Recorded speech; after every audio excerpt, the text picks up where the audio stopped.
মুন্সিরাই পারে না, আমি দেখেছি। ওই চিন্তাই করে না তো। উনকে চিন্তা করলে কয় হযরত শেখ হাসিনা কয় পাগল। এই মুন্সিরাই সবচেয়ে বিভ্রান্ত করতেছে মানুষ। সাধারণ মানুষের চারানার দোষ নাই। খাতনা করছে কিসের জন্য? মুসলমান হওয়ার জন্য নয়।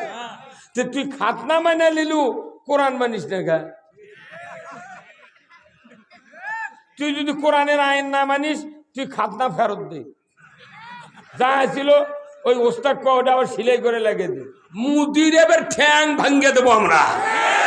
মুদির পক্ষে যারা কথা বলবে তাদেরকে বাংলাদেশে রাখবো না। স্বাধীন করেছি ৭১ সনে, জীবন দিয়ে এটা স্বাধীন হয় নাই, এটা পরাধীন কায়েম হয়েছে। ২৪-এর বিপ্লব হয়েছে, এদেশ দ্বিতীয় স্বাধীন।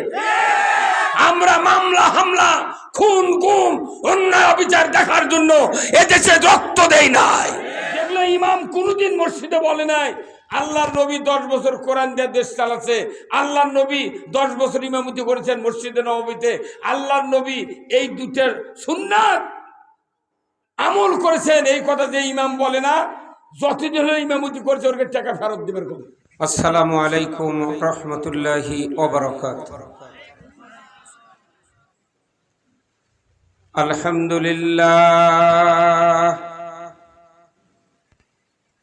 আলহামদুলিল্লাহ নাহমাদুহু ওয়া নাস্তাঈনুহু ওয়া নাস্তাগফিরুহু ওয়া নু'মিনু বিহি ওয়া নাতাওয়াক্কালু আলাইহি ওয়া নাউযু বিল্লাহি মিন শুরুরি আনফুসিনা ওয়া মিন সাইয়্যাতি আ'মালিনা।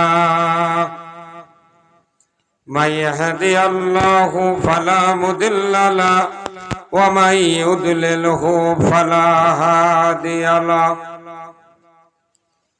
ونشهد أن لا إله إلا الله وحده لا شريك له ونشهد أن سيدنا وحبيبنا ومولانا محمدا عبده ورسوله الذي أرسله بالحق بشيرا ونذيرا وداعيا إلى الله بإذنه وسراجا منيرا فقد قال الله تعالى في كلامه المجيد والفرقانه الحميد। সবাই জবান খুলে পড়ুন আউযু বিল্লাহি মিনাশ শাইতানির বিসমিল্লাহির রাহমানির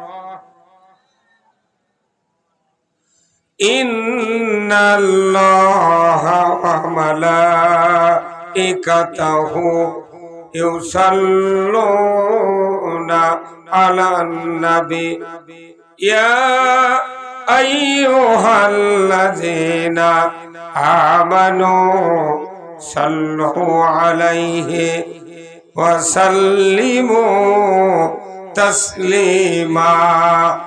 اللهم صل على محمد وعلى آل محمد كما صليت على إبراهيم وعلى آل إبراهيم إنك حميد مجيد.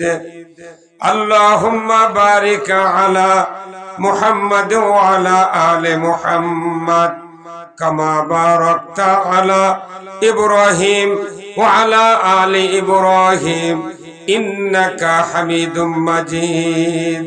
اللهم آمين. ربنا ظلمنا أنفسنا وإن لم تغفر لنا وترحمنا لنكونن من الخاسرين. رب العالمين আয় আল্লাহ, পূর্ব তাহিরপুর যুব সমাজের উদ্যোগে ফারাজিয়া জামি মসজিদের উন্নয়ন কল্পে আজকের এই 12তম অধিবেশন বিরাট তাফসিরুল কোরআন মাহফিলে বসে হাজার হাজার মুসলমান নরনারী সন্ধ্যার থেকে নিয়ে এতক্ষণ পর্যন্ত মুহাক্কিক উলামায়ে কেরামের তাকরীর শোনার পর আমি আপনার এক অধম বান্দা, অযোগ্য গোলাম, কয়েকবার দরুদ ও সালাম পাঠ করে শাহী দরবারে হাত তুলেছি। মেহেরবানি করে আমাদের সকলের জীবনের গুনাহগুলি আপনি মাফ করে দিন। আয় আল্লাহ তাআলা, এই মাহফিলের যারা আয়োজন করেছেন, মসজিদ যারা কায়েম করেছেন, মাহফিলকে সাফল্যমণ্ডিত করার জন্য কোরআন শুনতে গিয়ে যারা হাজির হয়েছেন, আমাদের ভেতরে যারা দরদের বাপ মাকে হারিয়েছি, কবরগুলিকে জান্নাতের বাগান বানায়া দিন রব্বুল আলামিন। এই পূর্ব তাহিরপুর সহ চতুর্দিক থেকে যতগুলি গ্রামের মানুষ কোরআনের মহব্বতে মাহফিলে হাজির হয়েছেন, সেই গ্রামের মাটির নিচে যত মুমিন মুমিনাত চিরবিদায় নিয়ে শুয়ে আছেন, আল্লাহ সকলের কবরগুলিকে জান্নাতের বাগান বানায়া দিন রব্বুল আলামিন। 18 কোটি ইমানদারের দেশ বাংলাদেশ, এ দেশটাকে আপনি কোরআনের জন্য কবুল করে নিন। আয় আল্লাহ তাআলা, এমন এক কাজ্জাবের দুনিয়ায় আমরা এসেছি যে সময় নামাজ নাই, সুদ হারাম নাই, পর্দা ফরজ নাই, যাকাত চালু নাই, চুরি ছিনতাই রাহাজানি দুর্নীতি সিন্ডিকেট তাম অপকর্ম দিয়া সারা দেশ ভর্তি। আয় আল্লাহ তাআলা, বিশ্ব দরবারে চতুর্দিকে তাকালে ইসলাম মুসলমান পৃথিবীর একটা জঞ্জালে পরিণত হয়েছে। আমরা রব্বুল আলামিন, আপনি তো সেই রব, ফেরাউনের আক্রমণ থেকে মূসা আলাইহিস সালামকে তার 12,000 সাথী সহ লোহিত সাগরের ভেতর দিয়া 12টা রাস্তা করে দিলেন, সহি সালামতে পার করে দিয়া ফেরাউনকে ডুবায় দিলেন। আপনি তো সেই রব্বুল আলামিন, আপনি তো সেই রব। নমরুদের রক্ত চক্ষু থেকে ইব্রাহিম আলাইহিস সালামকে 40 দিন অগ্নিকুণ্ডে বসে রেখে নিখুঁত ভাবে আপনি বাঁচিয়ে দিয়েছিলেন। আল্লাহ রব্বুল আলামিন, আপনি তো সেই রব। আবু জাহেলের সন্ত্রাস থেকে হিজরতের রাত্রিতে মুহাম্মদুর রাসূলুল্লাহ সাল্লাল্লাহু আলাইহি সাল্লাম সহ আবু বকর সিদ্দিক রাদিয়াল্লাহু তাআলা আনহুকে জমিন থেকে 5,500 ফিট উঁচু পাহাড় জাবালে সুরের গুহায় মাকড়সার জাল দিয়ে সাহায্য করেছিলেন। রব্বুল আলামিন, ও মাবুদ, যে কুদরত দিয়া নবীদেরকে সাহায্য করেছিলেন, আল্লাহ আমাদের সাথে তো এখন নবী জীবিত নাই, সাহাবা তারা নাই, বড় ধরনের মুজাদ্দিদ নাই। আল্লাহ বিশ্ববরণ্য একজন মুফাসসির ছিলেন, তাকেও জালেমেরা হত্যা করেছে। আল্লাহ এটি মুসলমান বাংলার জমিনের এক ভূখণ্ড ধামইরহাট ইসুফপুর ইউনিয়নের তাহিরপুর জমিনে বসে আপনার দরবারে ভিক্ষা চাই। যে কুদরত দিয়ে আপনি নবীদেরকে সাহায্য করেছিলেন, ওই কুদরত দিয়া বাংলাদেশে আগামী নির্বাচনে কোরআনকে বিজয় করে দেন। আল্লাহ কি কথা বলবো জানি না, যে কথা বললে আপনার বান্দা বান্দীদের দুনিয়া এবং আখিরাতের কল্যাণ হবে, সেই কথাগুলি আমাকে বলার তৌফিক দিয়ে দেন রব্বুল আলামিন। দোয়া চাই তিনবারের সাবেক প্রধানমন্ত্রী বেগম খালেদা জিয়া দুনিয়াতে বিদায় হয়েছেন। আল্লাহ কোনদিন আলেম ওলামার হাতে হ্যান্ডকাপ পরাইতে উনি রাজি হন নাই। আল্লাহ কিচ্ছু চাই না, যাদের অন্তরে ঈমান আছে, আল্লাহ মুসলমান হওয়ার চিন্তা আছে, তাদেরকে ঐক্যবদ্ধ করে এ দেশের মাটিতে ইসলামী হুকুমত কায়েম করার ঐক্যবদ্ধ চেষ্টা করার তৌফিক দিয়ে দেন। সুবহানা রাব্বিকা রাব্বিল ইজ্জাতি আম্মা ইয়াসিফুন ওয়া সালামুন আলাল মুরসালিন ওয়ালহামদুলিল্লাহি রাব্বিল আলামিন। ওয়াজআল আখিরা কালিমাতিনা ইনদাল মাউতি লা ইলাহা ইল্লাল্লাহু মুহাম্মাদুর রাসূলুল্লাহ লা ইলাহা। জোরে লা ইলাহা, জোরে লা ইলাহা। সবাই জবান খুলে পড়েন লা ইলাহা। সময় থাকিতে বান্ধব ভেলা, কাজে লাগবে সন্ধ্যা বেলা। অগ্নি কুণ্ডে বাজাই ডঙ্কা, ইব্রাহিম খলিলুল্লাহ। জোরে লা ইলাহা,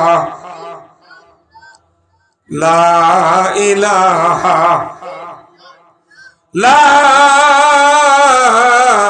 ইলাহা ইল্লাল্লাহু মুহাম্মাদুর রাসূলুল্লাহ সাল্লাল্লাহু আলাইহি সাল্লাম। আলহামদুলিল্লাহ, সমস্ত তারিফ প্রশংসা মহান রব্বুল আলামিনের জন্য, যিনি আমাদেরকে বাংলাদেশের এক ঐতিহ্যবাহী জেলা নওগাঁ, 9টা গ্রাম উচ্চারণ করলে গিয়ে এক জেলার নাম হয়, তার নাম কি? নওগাঁ। ঢাকায় আছে সোনার গাঁ, কতক্ষণ ঢাকায়? ঢাকায় কি আছে? আর আমাদের এখানে আছে নওগাঁ। এই নওগাঁ জেলার এক ঐতিহ্যবাহী উপজেলা ধামুইরহাট। সারা বাংলাদেশের আনাচে কানাচে ধামুইরহাটের মানুষ খেদমত পাচ্ছে। জোরে করলেন না আলহামদুলিল্লাহ। আপনার আশ্চর্য হবে, খেদমত ধামুইরহাটের কিসের খেদমত পাচ্ছে?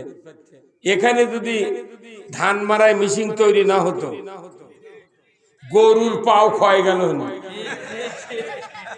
কথা কর, মলম মারতে মারতে একবারে এত উপকার যে একবারে খেরের পালাত খের পরে। হ্যাঁ জোরে কর, ঠিক। ধামুরহাটের মেশিন দিয়ে যেরকম ধান পিটলে ধান সাইড হয়, ফ্যানে চিটা যায়, খের বাতাসে পালাত যায়। কোরআন এমন একটা জীবন ব্যবস্থা, এই কোরআন কায়েম হলে সারা বাংলাদেশের সব জায়গায় আল্লাহর রহমত যাবে। এই মেশিন যদি না থাকতো, ধান কাটিয়া বয়া পালা দেওয়া লাগতো, আবার ফিরা কেনা লাগতো, লায়া লাগতো গরু, গাড়ি তো আর না, লায়া ফেলেন, তারপরে পেটা লাগতো, মলম মারা লাগতো, আবার সেই খেয়ার কারণ দিয়ে নামে আবার মাথাত করে পালাত তোলা লাগতো। কত কত ভেজাল।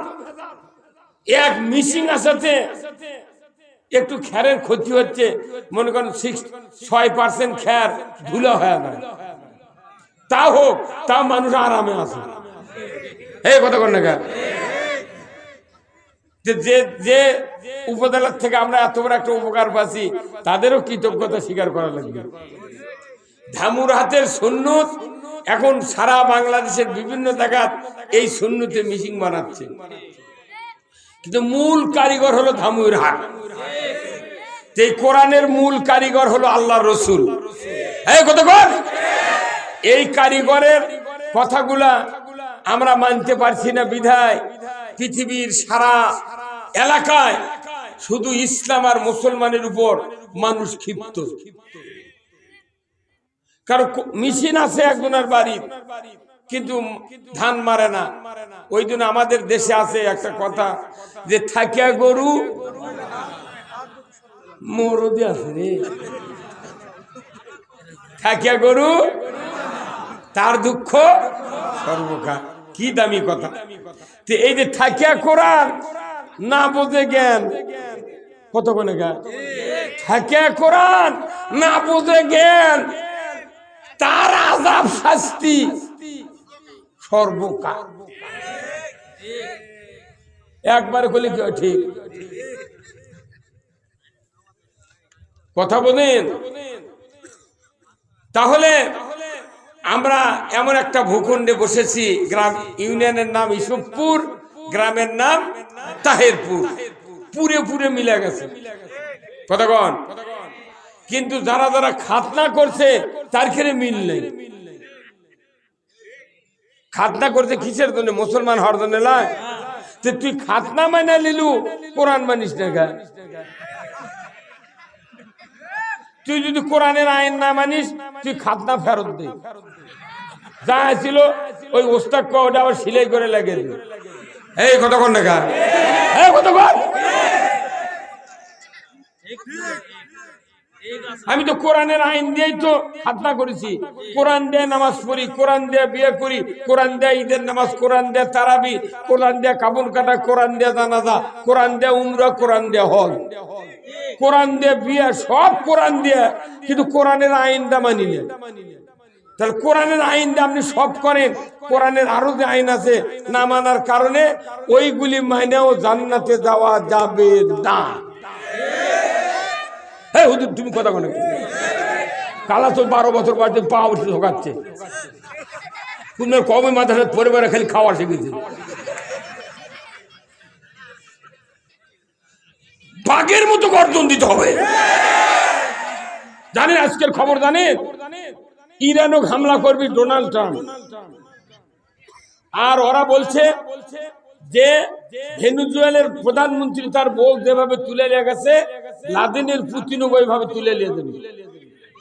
আবার কেউ কেউ ফেসবুকে লিখছে ভেনেজুয়েলার প্রধানমন্ত্রী নিয়ে গেছে, ডক্টর ইউনূসকে নিয়ে যাবে। লিয়ে যা থুতু যায়। এটি আসতে মুদির সাথে লাইন করা লাগবে। মুদির এবার ঠ্যাং ভাঙ্গে দেবো আমরা। মুদির পক্ষে যারা কথা বলবে তাদেরকে বাংলাদেশে রাখবো না।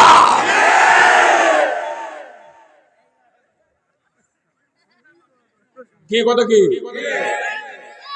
আমরা মুদি বিরোধী। আমরা স্বাধীন করেছি 71 সনে, জীবন দিয়ে এটা স্বাধীন হয় নাই, এটা পরাধীন কায়েম হয়েছে। 24-এর বিপ্লব হয়েছে, এদেশ দ্বিতীয় স্বাধীন। আমরা মামলা হামলা, খুন গুম, অন্যায় অবিচার দেখার জন্য এদেশে রক্ত দেই নাই। আমরা রক্ত দিয়েছি এদেশের মাটিতে ইনসাফ, ন্যায় বিচার, সুবিচার, পক্ষপাতিত্ব দূর করার জন্য। আমরা বক্তৃতা দিই, আমাদেরকে আগে থেকে বলা হয় হুজুর আসিচ্ছে তো বারে। আমরা কোরআনের কথা বলি যে আল্লাহ এই ভূখণ্ডে বসে কোরআন, ইসলাম, রসুলের জীবন আদর্শ, দুনিয়ার শান্তি, আখিরাতের মুক্তি, পারিবারিক জীবন, সামাজিক জীবন, রাষ্ট্র জীবন, অর্থনৈতিক জীবন, জীবনের সকল ক্ষেত্রে যা কিছু আছে, যে আল্লাহ পৃথিবীর জমিনে কোরআন এবং রসুলের হাদিসের মাধ্যমে জানিয়ে দিয়েছেন, তার থেকে কিছু কিছু কথা বলা, জানা, শোনা এবং বোঝার যে মুনিব সুযোগ করে দিচ্ছেন, সেই মুনিবের দরবারে শুকরিয়া আদায় করছি। সবাই পড়ছি আলহামদুলিল্লাহ। লাখো কোটি দরুদ ও সালাম বিশ্ব মানবতার মুক্তির দিশারি জনাবে মুহাম্মদ রাসূলুল্লাহ সাল্লাল্লাহু আলাইহি সাল্লামের উপরে নাজিল হোক, যিনি হলেন আদর্শ স্বামী। আল্লাহু আকবার। রাসূলের যে আদর্শ স্বামী কেউ আছে? নাই। তিনি হলেন আদর্শ বাবা, আদর্শ নানা, আদর্শ যোদ্ধা, আদর্শ সেনাপতি, আদর্শ ইমাম, উনি আদর্শ রাজনীতিবিদ, উনি হলেন আদর্শ একজন সফল রাষ্ট্রনায়ক। কথা ঠিক কিনা? ওই লোক বুঝে গেল।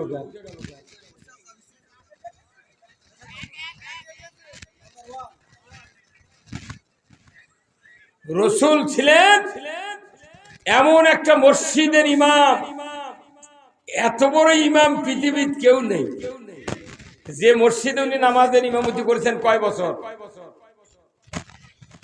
আপনাকে ইমাম কয় না জুম্মায়?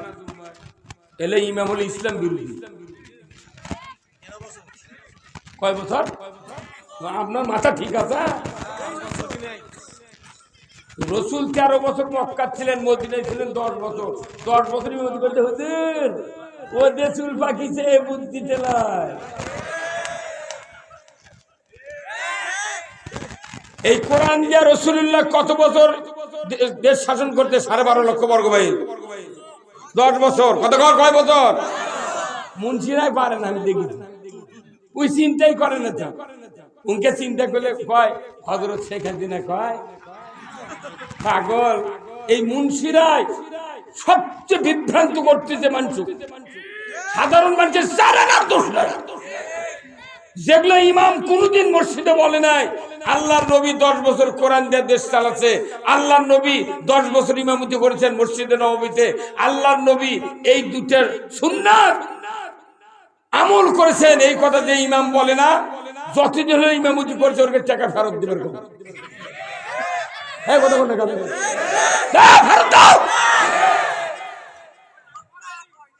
যারা রসুলের শাসন এবং রসুলের সুন্নাহ মানে না, এরা যদি কিয়ামত পর্যন্ত হায়াত পায়, কোটি কোটি ইবাদত করে, একটা ইবাদত আল্লাহ কবুল করবে না। রসুলের শাসন মেনে নিতে হবে। আপনার নামাজ রোজা দিয়ে জান্নাতের যাওয়া যাবে না পাগল। জান্নাতের যাবে আল্লাহর আইন মানে।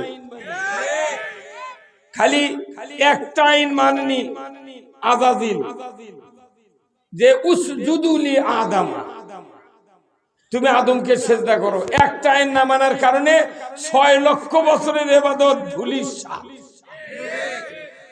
হুজুর কোন না জুম্মত করছিলেন কোন দিন? বহু কথা আছে, আপনাকে বেদার হচ্ছেন। মনে করেন আপনাকে মাথা আগে ফ্রি করে নেয়া, কিছু ডিলেট করা লাগবে কথা, তারপর আমার লোড দেওয়া লাগবে। যে মসজিদে ইমামতি করেছেন রসুল 10 বছর, সেই মসজিদে কিয়ামত পর্যন্ত 1 রাকাত নামাজ পড়লে 50,000 রাকাতের সওয়াব। সুবহানাল্লাহ। কি ওই মসজিদের নাম কি? নববী। মসজিদে নববী। এখন যারা হজ করবে দান, উমরা করবে দান, 1 রাকাত নামাজ পড়বেন 50,000 রাকাতের সওয়াব। আর আমাদের দেশে এক্ষুনি এখানে বক্তৃতা শুনলাম, একজন বলল যে 7-8 গুণ সওয়াব। নাও সওয়াব হচ্ছে না। কোন মানুষের 7-8 গুণ সওয়াব হবে? যারা ঈমান আনার পর শুধু আল্লাহর পক্ষে। কিয়ামতের দিন বিচার দাড়ি টুপি জুব্বা নামাজ রোজা ইতিকাফ দিয়ে হবে না। আগে প্রথম বিচার হবে পক্ষে বিপক্ষে। পক্ষে বিপক্ষে কি হবে? আল্লাহ তাআলা কোরআনে বলছেন, ওয়ামতাজুল ইয়াউমা আইয়ুহাল মুজরিমুন, যে আজকে হাসরের ময়দানে বদকারেরা নেককারের কাছ থেকে আলাদা হয়ে যাবে। নামাজির থেকে বেনামাজি আলাদা হয়ে দাও, কিন্তু দুনিয়াতে আমরা আলাদা হওয়ার পারিনি। হাসরের ময়দানে আলাদা কেমনি হবে? আল্লাহ ঘুরতে একত্র করবে, এই তোরা এই দিক দা। তিনটা জায়গাতে আল্লাহ বলছেন, আরো দুই জায়গা হলো কি, যে আসহাবুস শিমাল আসহাবুল ইয়ামিন সূরা ওয়াকিয়াত আছে, যে ডানপন্থী বামপন্থী। কার কথা? আমাকে দেখো টিভিতে টক শোতে কয় ওই বাম দল, কথা কয় না গা? কিন্তু ওই কথা যদি আমরা মাহফিলে কই তাহলে কবি আমাকে বিরুদ্ধে কথা করছে, যে টক শো, ওটা টক শো নয়, ওটা ঠকানে শু। ভাই কি হাজলামু তুরকে মাথাতে এতই বুদ্ধি? আমাদের দেশের টিভি চ্যানেলে কয় যে বুদ্ধিজীবী, বুদ্ধিজীবীর মাথার একটা চুল নেই, এয়ারপোর্টের লাগান মাথা থেকে বলে বুদ্ধিজীবী। আর আমাদের বক্তাকের মাথার চুল দেখেছেন, হাতি বান্ধে দিলে উপরে পারবেন, ওটা নিলে দেবে উপরে পারবেন। এতগুলো মাথার চুল আমাকে বলে বুদ্ধি নাই, ওই চান্দা মাথার বলে বুদ্ধি বেশি।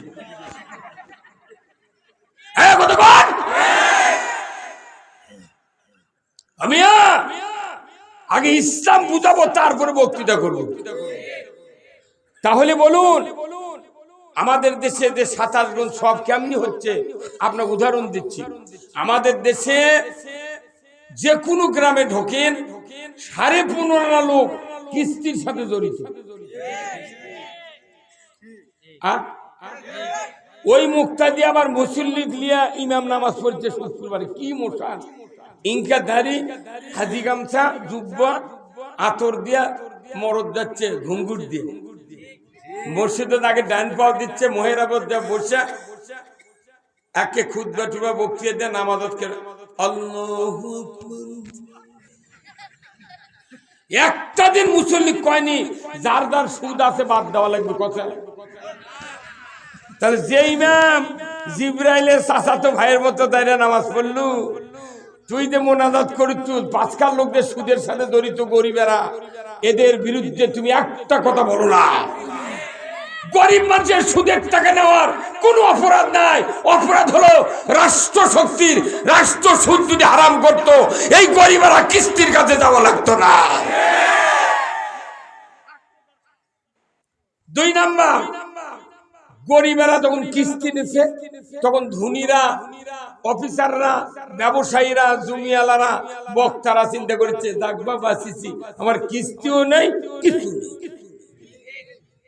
আমরা তখন মনে হচ্ছে ডিটল দিয়ে ধরছে আমাকে। কিন্তু শোনেন, গরিবেরা, গরিবের কোনো দোষ নাই, কিস্তির সাথে সুদ আছে, তারা নিয়েছে, কিন্তু তাদের দায় দায়িত্ব সরকারকে বহন করতে হবে। 2 নাম্বার, আমি জমিওয়ালা, অনেক মানুষ আছে 40 বিঘা, 20 বিঘা, 10 বিঘা জমি নাই ভাই।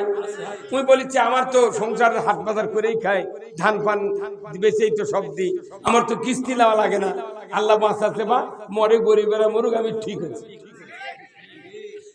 ওনাকে আমি বলতে চাই, আপনার যে 30 বিঘা, 40 বিঘা, 100 বিঘা জমি আছে পাথারত, খাজনা পড়েছে 20 বছরের বাকি। আর খাজনা হতে 1.5 লাখ টাকা, আর 75,000 টাকা হতে সুদ। উই যদি মদিনারও নাগরিকত্ব পায়, তাও খাজনা দেবে গেলে সুদ দেওয়া লাগবে। এই মুরব্বী কথা কোন গা? তাহলে তুমি আল্লাহ শেষ। উইও বলো আমি বক্তা, উনি সভাপতি হুজুর, উনি বিদ্যুৎ খান, আমিও বিদ্যুৎ ব্যবহার করি। অবশ্যই বছরে 2-1 মাসের বিল বাকি পড়ে। এখন স্ত্রী করছে, নইমের বাপ বিদ্যুতের বিল বাকি 2 মাস দেননি, ফাইন দেওয়া লাগবে না। ইংরেজ সুদ আবার ইংরেজিতে করছে। আবার ওই পল্লী বিদ্যুতের বিলের কাগজে লেখা দিয়েছে মোট বিল এত, বিলম্ব মাসুল সহ এত। উইও সুদ লাগেনি কথা। তাহলে যারা আমরা বিদ্যুৎ বিল বাকি ফেলালাম, আমাকেও সুদ দেওয়া লাগলো। হে ভাই কত কোন টাকা? এই আপনি এদিক গায়ে, আপনি কি বুঝান? আপনি আমারটা বলুন, অত কোয়া লাগবে না, দবের মারানে মর। তাহলে একদিন সংসদ গেল,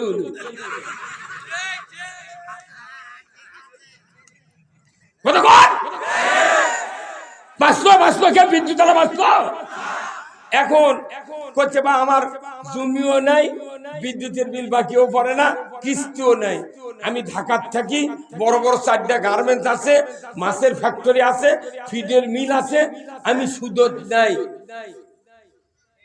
উই আরো এর কেসে বেশি বলো, উই 500 কোটি 200 কোটি টাকা সিসি লোন করছে, করে বছরে 4 বার উমরা করে আর 1 বার বড় হজ করে প্রতি বছর। আবার হজ করে আসে, ওর ভাই ভাগ্যর আত্মীয় স্বজন ওর দেখলে ভক্ত আছে, তার করে কয় 6 বার সময় দিছি রে হজর আসাদ। তখন আল্লাহ জিবরাইল ডেকে কয় ই গাঁজা খাচ্ছে, তুই সুদে করে টাকা লিছু 500 কোটি 200 কোটি সিসি লোন, তুই 4 বার হজ করছ, উমরা করছো, 1 বার হজ করছো প্রতি বছর। তোর ওই চুমার কথা তুই মারা না মারা মরদ হচ্ছ, তুই পাথর গিলা খেলেও তোর লাভ হবে না। কতক্ষণ ইয়ের কি এটা সুদের মতো অর্থনীতি দেশে যদি চালু থাকে, আল্লাহর ওলিও জান্নাতে যাবে না। আমরা বাংলাদেশে এই কাম এমনি করিচ্ছি না। কি দরকার জেল খাটার, কি দরকার গুলি খাওয়ার, কি দরকার ফাঁসি হওয়ার?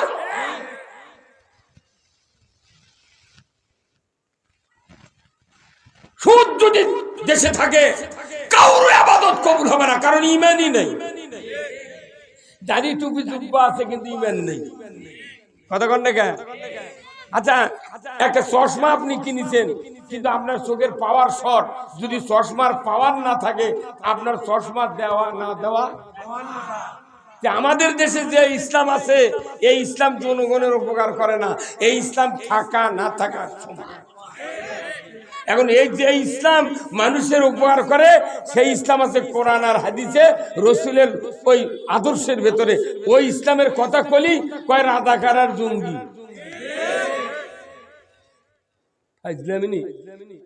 ইয়ের কি নবীর দাঁত ভাঙিছে বদরের প্রান্তরে, সাহাবারা জীবন দেশে, সারা পৃথিবীতে যত জায়গা ইসলাম বিজয় হয়েছে মানুষের কল্যাণের জন্য।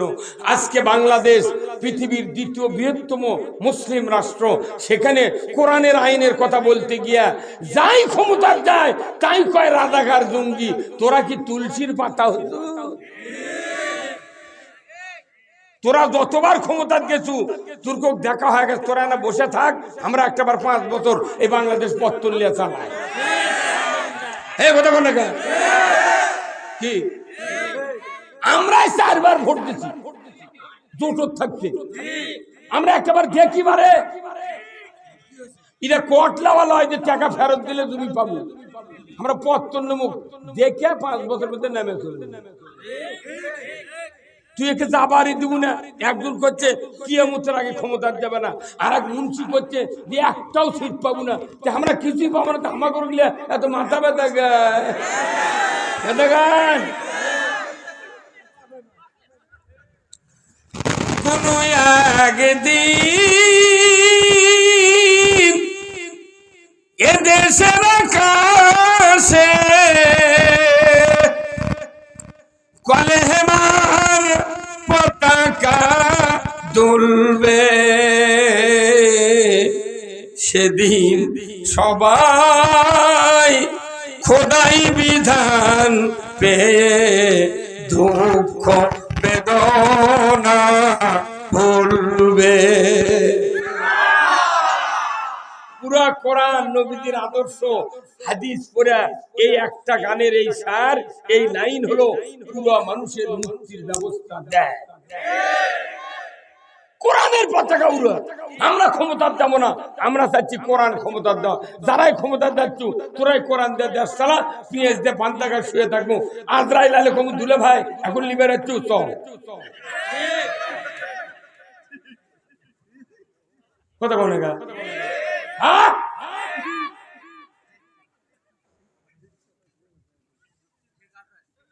এই জন্যে আগে আল্লাহ খুশি করা লাগবে, তারপর রসুলের আদর্শ বোঝার লাগবে, তারপরে কোরআন ঢোকা লাগবে। আমি আল্লাহ চিনি না, রসুলের রসুল। আজকে সকালবেলা আমি সিমলা বাজারে গেছি, একটা বুঝতে পারছেন? প্রাইমারির প্রধান শিক্ষক রিটায়ার্ড হয়ে গেছে, হদও করছে। মফিজ মাস্টার টিওয়া ছিল প্রাইমারির, তারই মেয়ের নাম হচ্ছে লিলি। ওরই জামাই হলো শেরপুর বাড়ি প্রাইমারির প্রধান শিক্ষক। তাক বলেছি যে ভাই কন্ত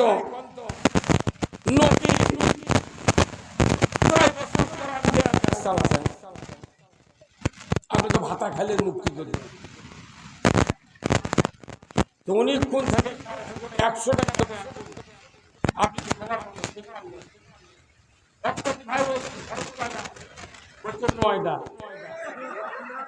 এই চোর করে মুক্তিযোদ্ধা বানাছে রে। আমি কোনো আপনি মুক্তিযোদ্ধা আপনার এলেন না, প্রচুর ফরজ 9টা কত পারে সেটা না, এটা বেশি হলো না, কোথায় তাহলে 5টা। এই কত এর করে সরকার ভাতা দেয় করে দেয়, মাথা ঠিক আছে এখন? পাগল মুক্তিযোদ্ধার সার্টিফিকেট ভুয়া তৈরি করে বউ বিটি সব চাকরি পাবে। আর আমি মুক্তিযোদ্ধা মুড়ি খিলেছি কুশের মহিমাগঞ্জের কুশের আজকালে ওদের ঢিমে আছেন না ভাই, আপনি তারা চুল আপনার আমার 48 বছর বক্তৃতা, আপনার অত বয়সী হয়, কাল্লা ঝুঁকে লাভ নেই। আমি আওয়ামী লীগ করতাম, ফখরুলের চেয়ে বড় নেতা হতাম। বেগম খালেদা জিয়া প্রধানমন্ত্রী ছিলেন কয়বার? 3 বার। উনি যখন প্রধানমন্ত্রী জোটর যখন আমরা ছিলাম, তখন উনি সার দিয়েছেন আমাদেরকে 300 টাকা বস্তা। কয় টাকা? 300 টাকা বস্তা সার আমি কিনেছি। এইবার সেই সার আমি 14 বস্তা সার কিনতে গেলে সরষে বোনার জন্য। সরষের যদি 14 বস্তা ইউরিয়া কিনি, তাহলে কতটি ফসফেট কেনা লাগবে? আমরা চাতার জন্য দুনিয়া দেখিনি, লিজে খাইতে খামো, কারু কাছে তো ভিক্ষা করা না লাগে। 1330 টাকা করে কিনেছি, আর আপনাকে এই দিক 1350 টাকা বস্তা। তাহলে খালেদা দেওয়ার সময় প্রথম বস্তা 300 টাকা, সারে ছিল কয় কেজি, এখন কয় কেজি? তাহলে 300 টাকা যদি 50 কেজি পাওয়া যায়, তাহলে যখন 600 হচ্ছে তখন তো 100 কেজি পাওয়া লাগবে। দাম যে বাড়লো, কত বলে কয় কেজি হওয়া লাগবে? 100। আবার 900 হলো, তাহলে 150। যখন 1200 হলো তখন 200, আরো 150 মাসে, তাহলে আবার 25 কেজি। 225 কেজি সার হলে গে 1 বস্তা সারের দাম হওয়া লাগবে 1350। কত গো? তাহলে 225 কেজি সার তুলতে কি বস্তার কাম পাবেন? তাহলে মুড়ির বস্তা জানা লাগবে। কে ভাই কতক্ষণ? আপনারা কতক্ষণ বারে 225 কেজি সার তুলতে তাহলে মুড়ির বস্তা লাগবে না? এই 50 কেজি সার আছে। আমরা পাকিস্তান আমলে, আমি যখন প্রাইমারি ছাত্র 68 সনে ক্লাস 4-এর ছাত্র, তখন দেখেছি ইউরিয়া সারের বস্তা উলট পালট করে দেখেছি আমরা 25 কেজি ঘোড়া সালের বস্তা দিল। কোনো কানা নাই, লিক নাই, কোনো হুক নাই। আর এখন 50 কেজির দাম 1350, ওটি আবার 4-5 খান্তি কানা। আমি কই ভাই এলে কানা কে? কইতে হুকের দাম। হুকের দাগ নাই, একটা হবি তার মানে বদনা ঢুকে দে, ডিলাররা বার করে লেছে, বদনা লল ঢুকে দে, মোট 1 বন্ধ করে বার করে লেছে। আপনার কি বিবেক নাই? বাংলাদেশের মানুষের কি বিবেক নাই যে 1 বস্তা সার 300 টাকা, সেটা আরো 1050 টাকা বাড়তি হলো, তাহলে 1 বস্তা সার বানাতে কি এই 1050 টাকা লাগিয়ে বেশি? আপনি এটা কন্যা সরকার কৃষি মন্ত্রী কে তাকে ধরে নেয়, ধরে নেয়।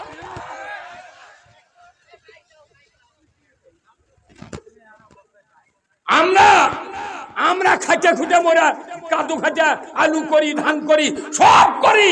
আর ওরা টিভিত কবি যে সিরাজগঞ্জ থেকে উত্তরবঙ্গের কুড়িগ্রাম ঠাকুরগাঁ পর্যন্ত 55,000 হেক্টর জমিতে বোরো ধানের বাম্পার ফলন।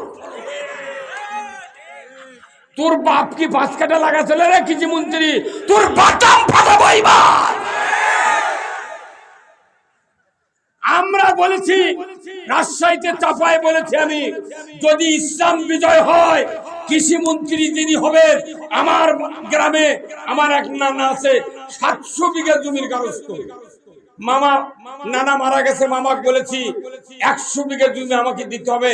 ওই কৃষি মন্ত্রী বলবো কান্দা কাটাতে শুরু করে ধান কাটানা পর্যন্ত যত সার, ইউরিয়া, পটাশ, জিপসাম, ম্যাগমা, সালফার, থিওভিট, হেকানোজল, এমস্টার টপ, সেতারা, ভিট্টাগো যা দেওয়া লাগবে তুই দেবো। ওয়ার টাকা, নিরানের টাকা, স্প্রের টাকা, কাটানা পর্যন্ত তোমার আলের ধারত যে মানুষটা 20 মণ ধান বাঁচে, তোমার ওই ধান পাওয়া যায়। তুমি আগে বোঝো কৃষি মন্ত্রী জনগণের কি ঠেলা লাগে ধান আবাদ করতে। আমাকে চাপা মারে তুমি ওই পাও বাম্পার ফলন। তুমি তো দেশের চাউলের ভাত খাও না, তুমি মুদির দেশের বাসমতি খাও। বাসমতি খাওয়া ঘুরে দেবো এইবার। কথা বল। বাংলাদেশের মানুষ এবার এনা জাগিছে। কি জাগিনি? এই জাগে দিল কে? মিয়া নামাজ রোজা ওই কিয়ামতের বক্তৃতা দিয়ে মানুষ ভালো হবে না। আমাদের মাথায় কপাল ভাঙ্গে ফেলেছে এক শ্রেণীর হুজুরেরা। তারা বলেছে তোমরা খালি নামাজ রোজা হজ জাকাত লিয়া জেকেরাজ করলে বক্ত থাকো, দুনিয়া গোল্লায় দাও, দেখার টাইম নেই।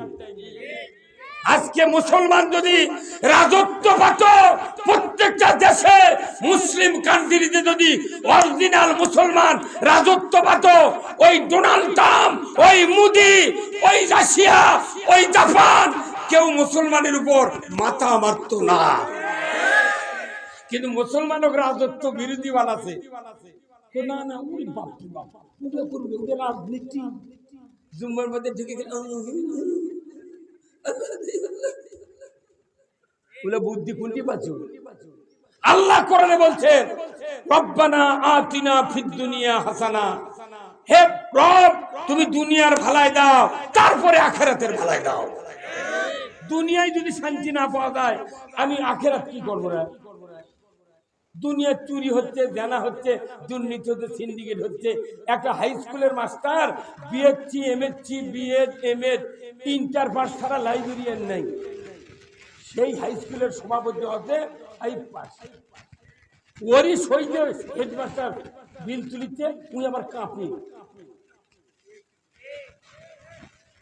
যাই যখন ক্ষমতার দেয় তাই টেম্পু স্ট্যান্ডের সভাপতি, জুম্মার সভাপতি, প্রাইমারি, হাই স্কুল, কলেজ, হাট, বাজার মোট সভাপতি। যখন একটা পথ ছুড়ে দেয় পায়খানারও সভাপতি। কি কারণে? তোমরাই চালাও দেশ, কিন্তু কোরআন দেশ চালাও। কোরআনের আইন ছাড়া পৃথিবীর থেকে যারা মরে যাবে কবরের প্রশ্নের উত্তর দিতে পারবো না। অমা দিনুকা, তোমার জীবন ব্যবস্থা কি ছিল? জীবন ব্যবস্থা হলো আল্লাহর, ইন্দাদ দীনা ইনদাল্লাহিল ইসলাম। আপনি জানেন রাসূলুল্লাহ যে জায়গায় শুয়ে আছেন এখন, ওই জায়গা হচ্ছে হযরত আয়েশা সিদ্দিকার হুজরাখানা। ওখানে শুয়ে আছেন। ওখান থেকে উনি বের হয়ে যখন মসজিদে নববীতে মেহরাবে এসে খুতবা দিতেন, তখন যে রাস্তাতে হেঁটে আসেন, এই রাস্তা হলো 22 ফিট লম্বা, 11 ফিট চওড়া। এই রাস্তাতে হেঁটে মেহরাবে নামাজ পড়েছেন উনি। আল্লাহ রসুল একজন সরকার, একজন নবী, একজন প্রেসিডেন্ট, একজন সেনাপতি, উনি এসে নামাজ পড়ছেন। আল্লাহ তার পদধূলির কারণে এই রাস্তাটা রিয়াজুল জান্নাতে পরিণত করে দিয়েছে। কিয়ামত পর্যন্ত যাই যায় 2 রাকাত নামাজ পড়ে যা সবই আল্লাহ তাই করবেন। আপনি হজ করছেন, আপনি করছেন কি কথা কি মিথ্যা বললাম? ওই জায়গায় নামাজ পড়ার জন্য হাজিরা পাগল হয়ে যায়, পাগল হয়ে যায়। একটা সরকার নামাজ পড়তে গেলে হাজিয়া হাজিয়া তাতে মাটি জান্নাতের বাগান হয়। আর আমাদের দেশে সরকার হাজিয়া এলে কুত্ত শুয়ে থাকে। কি খারাপ বললাম? একটা মন্ত্রী, একটা সরকার যদি এই ধামুরহাটে আসে তাহলে কমপক্ষে 300 থেকে 350 গেট বানার লাগে। আবার হেলিকপ্টারটা যখন নামে তখন গালিচা পাড়া দেওয়া লাগে। কথা কোন না? আবার ওই গালিচা পুলিশ পাহারা দেয়, চারিদিক দেখে, আবার গালিচা আলোক করে দেখে বোমা টোমা আছে নাকি। হ্যাঁ, আমার দেশে করছে সরকার যারা যারা এমপি হচ্ছে গান গান দেওয়া লাগবে, তাহলে ওই গান গান দিল, আমরা কি করবো?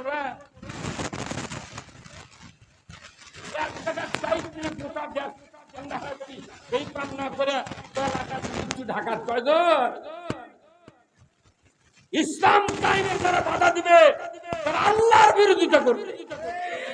এই বক্তৃতা প্রতি শুক্রবারে মসজিদে তেলাওয়াত হয় আরবি দিয়ে। আমার ইমামরা, আমার মুক্তাদিরা সব শুনে, কিন্তু ইমাম কোনদিন অর্থ বলে না।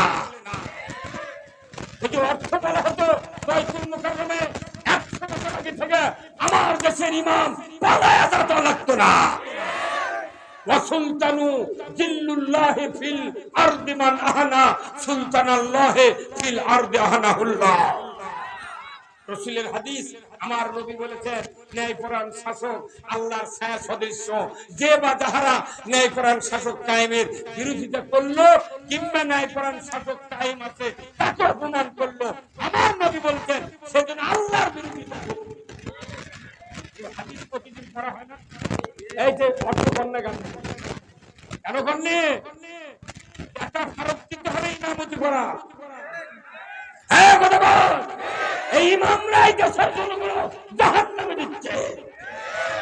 আল্লাহ রাসূল ইমাম ছিলেন, ওই জন্যই 1 রাকাত নামাজ পড়লে 50,000 রাকাতের সওয়াব। ওই যোগ্যতা নিয়ে ইসলাম বিজয়ের জন্য আমরা বাংলাদেশে ইমামতি করতে পারি না। অবশ্যই আপনি তো টাকা নেওয়ার যোগ্যতা নাই, হয় না? কতক্ষণ কেন যোগ্যতা নাই শোনেন, আমি কোনো আপনাকে মাথা ক্লিয়ার করছি আগে শোনেন। এগুলো কোনো বেদি, এগুলো বেদি। ডাক্তারের কাছে গেলে মুঠ রুগী বেদি কয়, কিন্তু এই হচ্ছে ওই হচ্ছে ওই হচ্ছে কয় না।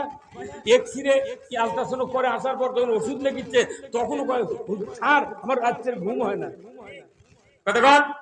তাহলে আমি আপনাদের বলে দিই, আচ্ছা কোন তো একটা ডিসির পাশে কি কোনদিন একটা চৌকিদার নামাজ পড়তে? এই আপনি কথা বললেন না।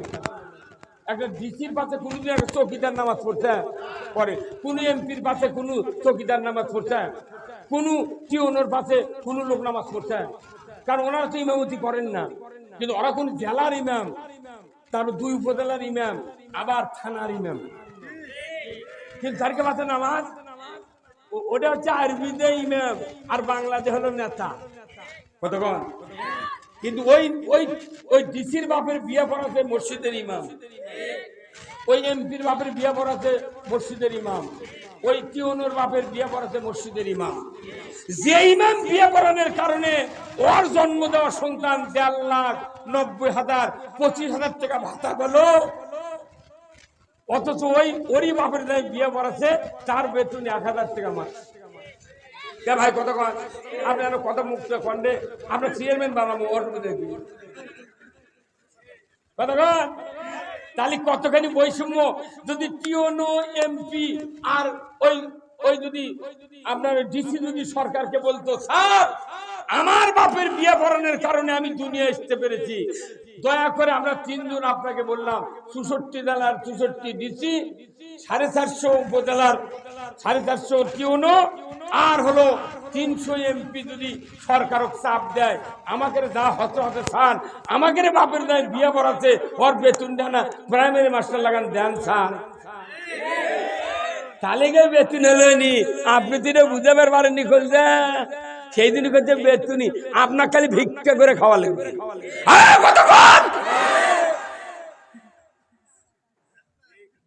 কে তাহলে এগুলা বার করতে আমার কতখানি খাওয়ার লেগেছে চিন্তা করেন আপনি। আবার দেখেন, আমরা হলাম স্বামী রসুলের মতো হতে এই দেশে যত মুন্সি আছে, আলিম আছে, যত উকিল বিয়ে হতে, এইগুলি লোক আমরা মিথ্যা কথা বিয়ে পড়াই, একবারে অরিজিনাল মিথ্যা। কারণ বলে উমুকের ছেলে উমুক, এত টাকা দেন মোহর, এত নগদ, এত বাকি, চাইবে মাত্র দিতে বাধ্য থাকিবে, এই অঙ্গীকারে তোমাকে শাদী করতে আসিয়াছে, তুমি তাকে স্বামিত্বে কবুল করো। কি চাপ দেয়, করো। বলুন তো, শিক্ষিত হোক অশিক্ষিত হোক মিয়াগুলা, এরা কি নগদ বাকি বোঝে না? হ্যাঁ, আবার যে ছেলে বলিচ্ছে ওটা শুনে যে আপনার দেহ দেন মোহর, এত নগদ, এত বাকি, আপনার এই চাইবা মাত্র যে বাধ্য থাকবেন, এই অঙ্গীকারে আপনাকে স্বামীত্বে কবুল করেছে, আপনি তাকে স্ত্রীত্বে কবুল করুন।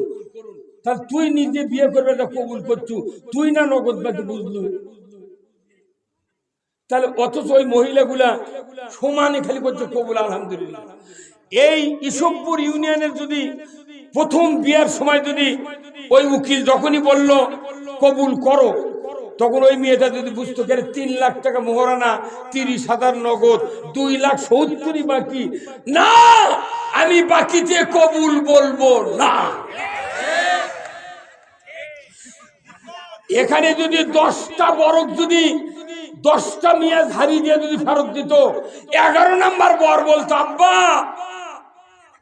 আমি আর বাকি বিয়ে করতে যাব না, দরকার হলে ইসবপুর বাজারের 9 ইঞ্জুলি 2 শতক বেচে আমার পকেটে দেন, আমি বাকি বিয়ে করব না, মহিলাকে ঝাড়ি খেতে পারবো না। বাংলাদেশে ওযুর ফরজ কয়টা?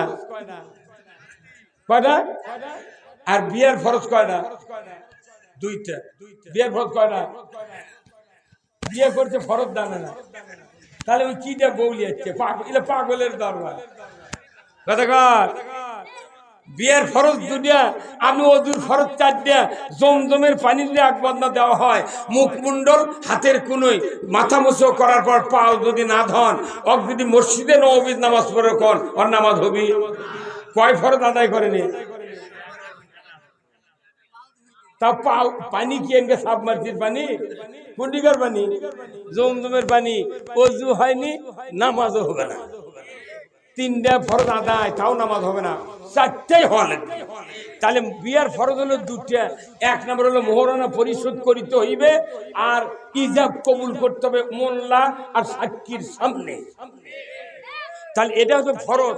কি আপনি খালি হুন্ডার লোভে আর জমির লোভে বিয়ে করে যাওয়া করছেন, কবুল আলহামদুলিল্লাহ, কিন্তু আপনি যে মোহরানা শোধ করলেন না।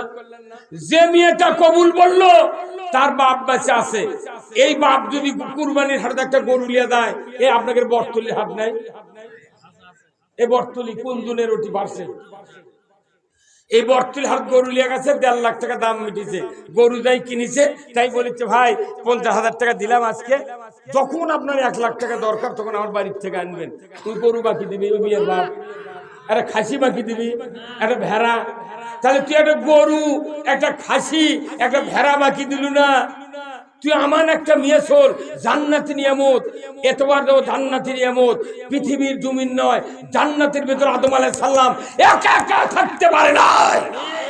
এই জান্নাতি নিয়ামত তুই কোন বাপ বাটপার, তুই গরু বাকি দিল না, খাসি বাকি দিল না, ভেড়া বাকি দিল না, তুই মিটিক বাকি দিল গা।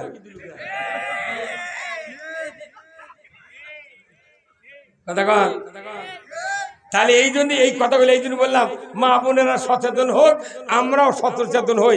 এখন আমরা কোরআনের ভেতর ঢুকবো, কি রাজি আছেন ঢুকতে? কারা কারা দুহাত তুলে আল্লাহকে দেখান। লিল্লাহে তাকবীর, নারায়ে তাকবীর। আল কোরআনের আলো, কোরআন হাদিস যেখানে, দুনিয়ার মুসলিম, বাংলার মুসলিম, নওগাঁর মুসলিম, ধামুইর হাটের মুসলিম, ইসবপুরের মুসলিম, তাহেরপুরের মুসলিম, লিল্লাহে তাকবীর। আলহামদুলিল্লাহ, শরীর পাতলা হয়ে গেছে, কেমন এটা জাগে যাচ্ছে। রসুলের আঙ্গিকে বক্তৃতা করার, রসুলের আঙ্গিকে বক্তৃতা করলে সমাজ, নামাজ, রোজা, দুনিয়ার শান্তি, আখিরাতের মুক্তি সব লাইনে কথা বলা লাগবে। কথা ঠিক কিনা? অনেক সময় নিলাম আল্লাহ রসুলকে বুঝানোর জন্য, কি কথা ঠিক কিনা? আসল কাজ হলো আল্লাহ রসুল। কথা কি? আল্লাহর আমরা বান্দা, আল্লাহর আইনি আল্লাহর কামকাজ যদি রসুলের কামকাজ যদি না বুঝি তাহলে আমরা কি? আমাকে দেশে আপনাকে জমি লাগানা ভাই, দেখবেন একজন মানুষের একাই আছে, ছুটা মানুষ না, দিন হাজুরা কয় না আপনাকে, তো অক যা করছে ভাই আমি না কাল একা একা জমি লাগাবো রে, তুই না জমি লাগানোর জন্য সাহায্য করবো, টাকা দেবো ভাই। করছে ভাই আমি জমি লাগাবার পারি না ভাই। তুই তাহলে বেতন তুলে দিছিনি, বেতন তুলে জমি দিব আমি একলা। তখন ওই টাকা লিয়া 500 টাকা মিটিয়া অগলি যাচ্ছে, তখন ওই বেতন তোলে, দুইজন তুলে একবার পান্তা টান্তা খায় জমি গেছে ভাল লিয়া বেতন নিয়ে। এখন গারস্থ করছে ভাই তাহলে তুই লাগাবার পারিস না, করছে না ভাই আমি পারি না। সে করছে তুই এনে দেখতো খালি এতখানি করে মোটা করে গোস পুঁতে পারবো না, 2-4টা গোস পুঁতে দেখিস পারিস নাকি? চোখ ভালো করে হাত পা ধরে কথা ভাই না লাগা ভাই, আমি দেখি রে তুই শিখে করবে করছে, সার চুলি লাগবে না, তুই খালি ফাঁক করে এটি এটি পুঁতে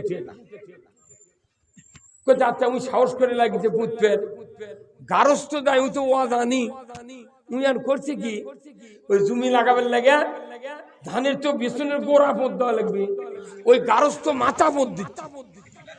কথা কোন গারস্থ কি বুঝিচ্ছে, বেসনের মাথা গোড়া থুচ্ছে উপরে। তখন ওই করছে ভাই তোমার তো হচ্ছে না, ওই যে ছুটা মানুষ করলে আমি পারি না এগুলা, উনি তখন করছে ভাই তুমি ইনকা করে উঠছো গা, গোড়া পদ দাও তুমি মাথা পদ দাও। তখন ওই করছে এক স্তরে তোর দাঁত ফেলে তুমি, এই তুই বলে কাম জানিস না, কথা কর, তুই বলে কাম জানিস, তুই আমার ভুল ধরছু গা, কথা কর। আমাকে দেশের মানুষের অবস্থা আগে তো চাই, আমরা ইসলাম কায়েম করে যাচ্ছি আর মৌলবীরা করছে আমরা কাম জানিস না, তুই তো উঠে ভোট দাঁড়া দু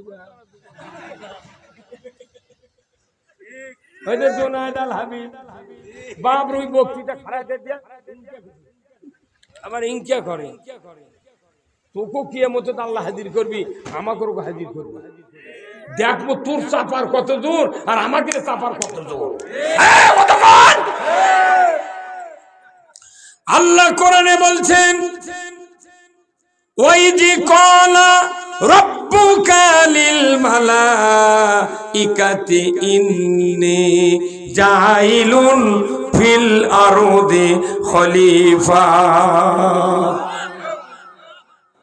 পৃথিবীতে যখন জিনার ফেরেশতা ভর্তি ছিল, আমার আল্লাহর চিন্তা চেতনা উদ্বেগ হইল আমি পৃথিবীতে খলিফা সৃষ্টি করব। তাম ফেরেশতাদেরকে ঐক্যবদ্ধ করে ডেকে আল্লাহ তাআলা বললেন আমি আমার ফেরেশতা মণ্ডলী আমি পৃথিবীর জমিনে খলিফা সৃষ্টি করব বলেই সাথে সাথে ফেরেশতারা বলল খবরদার আল্লাহ, এরা ইউফসিদু ফিহা, এরা ফাসাদ করবে, দাঙ্গা হাঙ্গামা করবে, রক্তপাত করবে, মারামারি করবে, মানুষকে হত্যা করবে, এরা সুদ খাবে, চুরি করবে, জানা করবে, নবীদেরকে হত্যা করবে, দুনিয়ায় অশান্তি সৃষ্টি করবে, এদেরকে সৃষ্টি করা হবে না। এতগুলি ফেরেশতারা কার সামনে বলে দিল? ধরে কোন কার সামনে?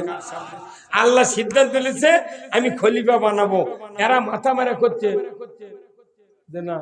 আজকে মস্ত নামে একটা মাছ কিনেছি, যারা যত খারাপ বাড়ি এই দোকানে যাচ্ছি, ওরা কত ওই মাছ পচা, ওটিকে তুমি কত ওই মাছ ওজনে কম দেয়, এমনি আচ্ছা বিপদে পড়ো রে। এখন আল্লাহ সিদ্ধান্ত নিয়েছেন খলিফা সৃষ্টি করবেন।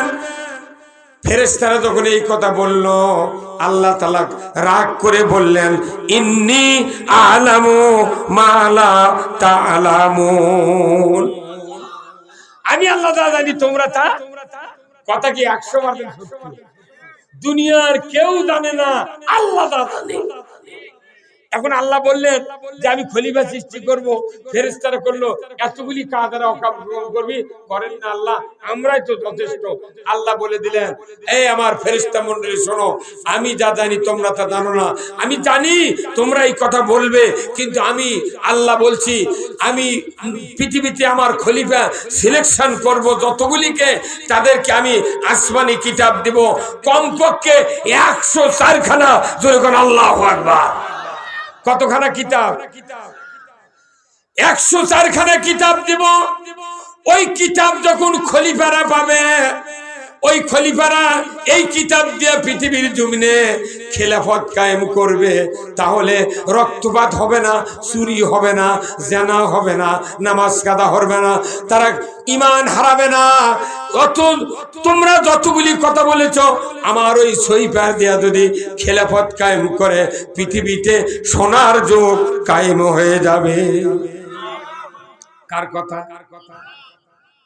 এই দুনিয়াতে আল্লাহ রাব্বুল আলামিন এক এক করে নবী রাসূল পাঠালেন। তারপরে সর্বশেষ নবী আমাদের নবীকে আল্লাহ তাআলা কোরআনুল কারীম দিলেন।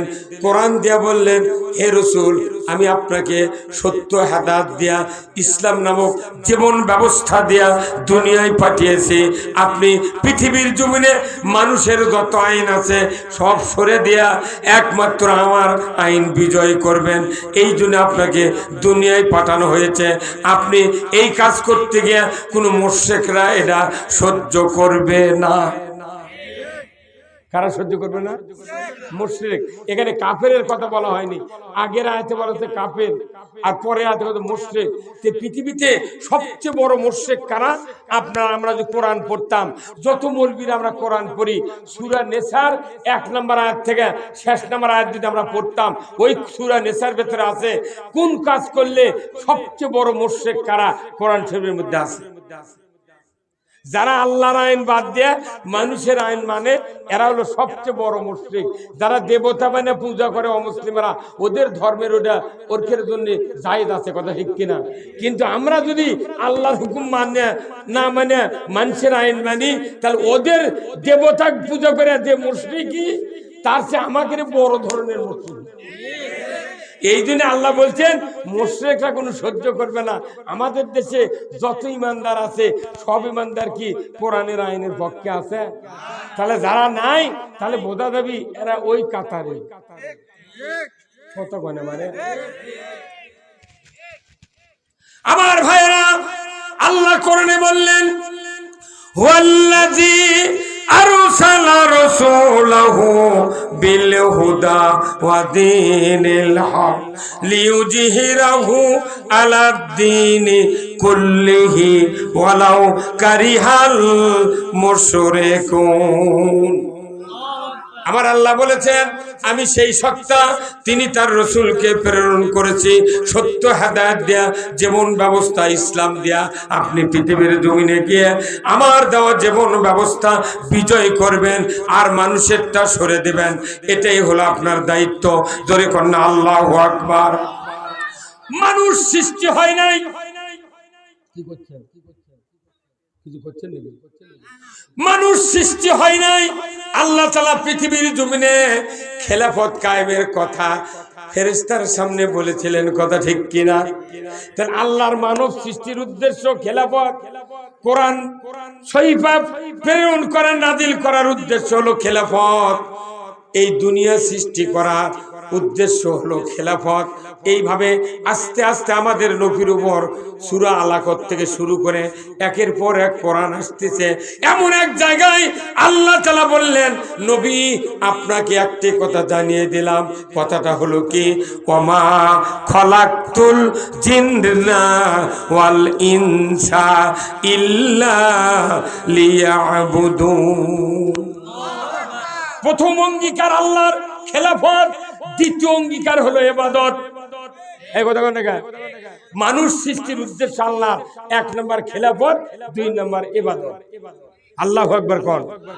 আচ্ছা ভাই, আপনারা নাঙ্গল ছিলেন, গরু মসজিদে যখন হাল করছিলাম, এই নাঙ্গল বানাতে একটা কাঠের গাদা লাগিয়েছে, একটা ইট লাগিয়েছে, তারপরে একটা লাগিছে হচ্ছে দোগর, দোগরের মাথাত লাগিছে আমরা। বাঁশ দিলে হবে, দোগরের কথা কয় বোঝে না, কিন্তু বোঝে না নিশ্চয়ই। বাঁশ ছাড়া তো হবে না, কিন্তু বাঁশ যখন কাটে, কাঠ যখন কাটে আপনি নিষেপ বানান, কেউ কি কয় কাঠ খাড়া আছে, কি কয় নিষেপ। কেউ যদি আলমারি বানায় কাঠ দেয়, কয় ওটা আলমারি। কেউ যদি সুকেত বানায়, কয় সুকেত। ওটা ড্রেসিং টেবিল, কাঠের নাম নেই। কি এটা বোঝা লাগবে। বাঁশ দিয়েই তো হচ্ছে, কিন্তু বাঁশ কাটে যখন নাঙ্গলের পাশে লাগাচ্ছে, উইটার বাঁশ নেয়, ওই হচ্ছে দোগর। আবার ঈশ্বরে এত বড় বড় অস্ত্র লাগাচ্ছে, তার নাম হলো আমরা। ওটাও কোনো বাঁশের, কিন্তু যখন বানাচ্ছে তখন ওর নাম কি আছে, ওটার সাথে এই কাশি এইভাবে বাজে থাকে। তাহলে এইগুলি পার্স দিয়ে হচ্ছে নাঙ্গল। এখন কেউ যদি মনে করে ভাই আমি ফাল লাগাবো না, কি লাগাবো না, তাহলে ফাল ছাড়া কি নাঙ্গল দিয়ে হাল বাজাবি? হ্যাঁ, কাঠ হয় ভাঙবি, নাই ক্ষয় যাবি বেশি। তে ফাল, ফাল ছাড়া যেরকম নাঙ্গল অচল, নাঙ্গল ছাড়া ফাল অচল। আল্লাহ পৃথিবীতে এই মানুষ সৃষ্টি করার আগে চিন্তা করেছে যে খেলাফত আর এবাদত একসাথে থাকা লাগবে। খেলাফত আছে, এবাদত নাই, খেলাফত অচল। এবাদত আছে, খেলাফত নাই, এবাদত অচল।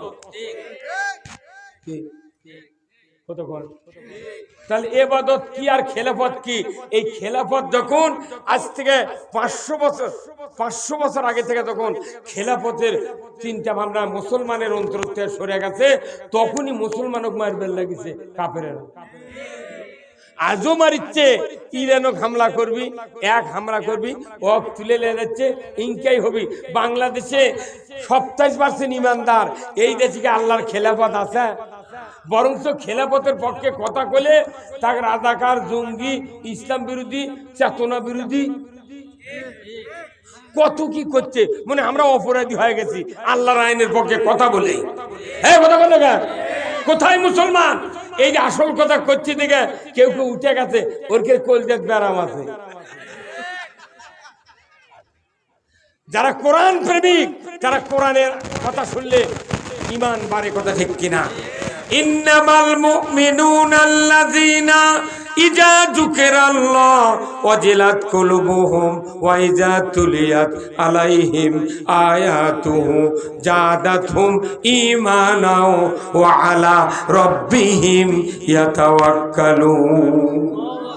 আবার আল্লাহ বলেছেন, নিশ্চয়ই যারা মুমিন তাদের সামনে আল্লাহর নাম উচ্চারণ করলে ওয়াজিলাত কুলুবুহুম, অন্তর থরথর করে কেঁপে ওঠে। এমন মুমিনের সামনে যদি কোরআনের আয়াত তেলাওয়াত করে বোঝানো হয়, সে তখন মনে মনে চিন্তা করে আজ থেকে আর আল্লাহ বিরোধী কাজ করব না, সিদ্ধান্ত নিতে থাকে।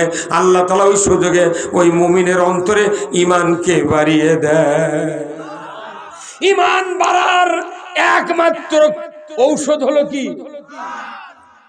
কোরআন যারা শুনবে, পড়বে, বুঝবে, তাদের ঈমান বাড়বে। আর যারা পড়বে না, বুঝবে না, ঈমান তার করে বাড়তে পারে না। ইউরিয়া দিলে গে তো ধান কালো হয় নাকি? কেউ যদি ইউরিয়া না দেয়, বড় তসপিলিয়া যদি আল দিয়ে ঘুরে কয় এই ধান কালো হ, ধান রে কালো হ, ধান কবি তোর এই পেঁচাল সহ্য হয় না। তুই 20 কেজি ইউরিয়া কিনে এসে ভেঁত ছিটা, তুই বড় কাশির ধার দে, তুই যদি কাশি নিয়ে আসে যদি কর, যদি কালো হস্ত কাটিয়ে দামো, তোর কাশির ভয়ে মরদ কর। ওই ধান কবি তুই খালি 4 দিন টাইম দে, কি হওয়া দরকার বুঝে বাবু। সার দেওয়ার পর যদি কয় কালো হস না ভাই, ওই থামবি। আমাকে দেখো হতে কি আল্লাহর আইন নাই, কিচ্ছু নাই, খালি কই আল্লাহর শান্তি দে, শান্তি শান্তি দে। শান্তি হচ্ছে যে দেশে মসজিদে জুতা চুরি হয়, যে দেশে মসজিদে চুরি হয় জুতো, সেই দেশে মানুষের নিরাপত্তা আছে? হ্যাঁ, আরে মসজিদে জুতো এলে মুসল্লি ঢোকে এইভাবে, জুতো এইভাবে নেয়, আগে চৌকাট পার করে, তারপরে মুসল্লি ঢোকে। আবার জুতো এলে আগে থয়, শেষদার চোখ মেলে উঠে দেখে যে জুতো আছে নাকি। এই লাভ কি?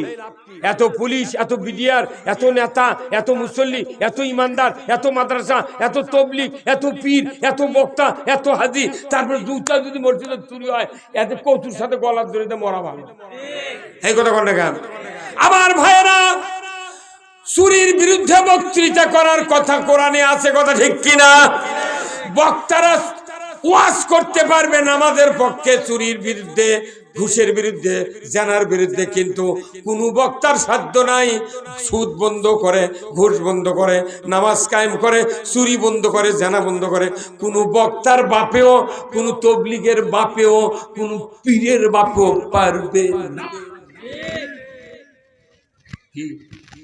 আল্লাহ কোরআনে বলছেন, ওয়াসারিকু ওয়াসারিকাতু ফাকতাউ আইদিয়াহুমা। চোর আর চুন্নি যদি ধরা পড়ে, 5টা গ্যারান্টির পর চুরির হাত কাটার আইন কায়েম করতে হবে। খাদ্য, বস্ত্র, চিকিৎসা, শিক্ষা, বাসস্থান, এই 5টা গ্যারান্টির পর দুনিয়ার কোনো নারী, কোনো পুরুষ যদি নৈতিক চরিত্রের কারণে চুরি করে, আমার আল্লাহ বলেছেন তখন তোমরা হাত কাটবে। আপনাদের দুটা হাত ধরে আমি অনুরোধ করি, বলুন তো, কাউকে যদি খাওয়ার গ্যারান্টি দেওয়া হয়, কাপড় পরার গ্যারান্টি দেওয়া হয়, যদি চিকিৎসার গ্যারান্টি দেওয়া হয়, বাসস্থানের গ্যারান্টি দেওয়া হয়, চিকিৎসার এবং বাড়ি ঘরে যদি গ্যারান্টি দেওয়া হয়, ওই মানুষ কি আর চুরি করবে? এই 5টা গ্যারান্টির পর চুরির বিধান কায়েমের কথা কে বলেছেন? এই 5টা গ্যারান্টি আজকে 54 বছর হচ্ছে বাংলাদেশে, 17টা প্রধানমন্ত্রী গেল, 2 জন তত্ত্বাবধায়ক গেল, শাহাবুদ্দিন, ফখরুদ্দিন, এইবার ডক্টর ইউনূস আছে, অন্তর্বর্তীকালীন কলজার সরকার। কতক্ষণ? এই 20 জন প্রধানমন্ত্রী শাসক দেখলাম এই জীবনে, কিন্তু একটা সরকার নামাজ কায়েম করা তো দূরের কথা, চুরি বন্ধ করতে পারে নাই। আমাকে মসজিদত কয়, হুজুর এনে বক্তৃতা দেন চুরির বিরুদ্ধে, যাতে চুরি টুরি না হয়। তখন ইমাম সাহেব মেহরাবে বসে থেকে বলে, চুরি করবেন না, চুরি করবেন না। ওই মসজিদে সরোজ উম্মাত যায়, ওরা তখন কয়, সুযোগ পালে হুজুরের বাড়িও ছাড়ব না। আল্লাহর নবী বলেছে, একটা আইন যদি 5 মিনিটে কায়েম করো, তাহলে কোটি কোটি বছর বক্তৃতার চেয়ে বেশি উপকার হবে। চুরি বন্ধ হলে আওয়ামী লীগেরও সুবিধা, বিএনপির সুবিধা, জামাতের সুবিধা, তবলিগের সুবিধা, হিন্দুর সুবিধা, হাজির সুবিধা, বক্তাগিরির সুবিধা। সেই চুরির আইন কেন কায়েম করে না? ওরা জানে আমি যদি কায়েম করি, পইলে হাত আমারই কাটবে। জানা বন্ধ করার হুকুম আমার আল্লাহ বলেছেন। জানা যারা করে, বিবাহিত পুরুষ, বিবাহিতা নারী যদি জানা করে ধরা পড়ে, আল্লাহ বলেছেন তার কোমর মাটির ভিতর গেড়ে দাও, পুরুষের মহিলার সিনা পর্যন্ত গেড়ে দাও। আদলা পিকেটিভ দিয়া আল্লাহর আইনে বাইতুল মোকাররমের উত্তর গেটে যদি একটা বিচার দেখান হতো, বিটিভি, এনটিভি, এসিটিভি 21, 24, 71, 75, 76, যুগান্তর চ্যানেলে যদি দেখানো হতো, আল্লাহর ইজ্জতের কসম, চুরি করা, জানা করা তো দূরের কথা, যুবক যুবতী, ছাত্র ছাত্রী, প্রেমিক প্রেমিকা, বুড়া বুড়ি, নেতা নেত্রী, জানা করা তো দূরের কথা, 6 মাসে টাচ মোবাইল খুঁজলে মিস কল খুঁজে পাওয়া যেত না। কথা বুঝতে পারছেন? নামাজ আছে বাংলাদেশের, নামাজি বেশি না বেনামাজি? বেনামাজি বাড়িতে এত সভা করে কি লাভ? বরঞ্চ আইন যদি সরকার করে, এই সরকারও দায়িত্ব দিয়েছে আল্লাহ, ওয়ালিল্লাহি আকিবাতুল উমুর। আমি আল্লাহর পক্ষ থেকে বড় ধরনের একটা আদেশ দিলাম সরকারকে, তুমি ক্ষমতায় যদি মুসলমান হও, তাহলে তুমি 4টা আইন চালু করবে, নামাজ কায়েম করবে, যাকাত আদায় করবে, ন্যায়ের আদেশ চালু করবে, অন্যায় বারণ করবে। এই 4 আইন ছাড়া পৃথিবীতে নামাজ কায়েম হবে না, যাকাত আদায় হবে না, অন্যায় বন্ধ হবে না, ন্যায় চালু হবে না। কার কথা? আল্লাহ থেকে আমরা কি বুদ্ধিমান বেশি?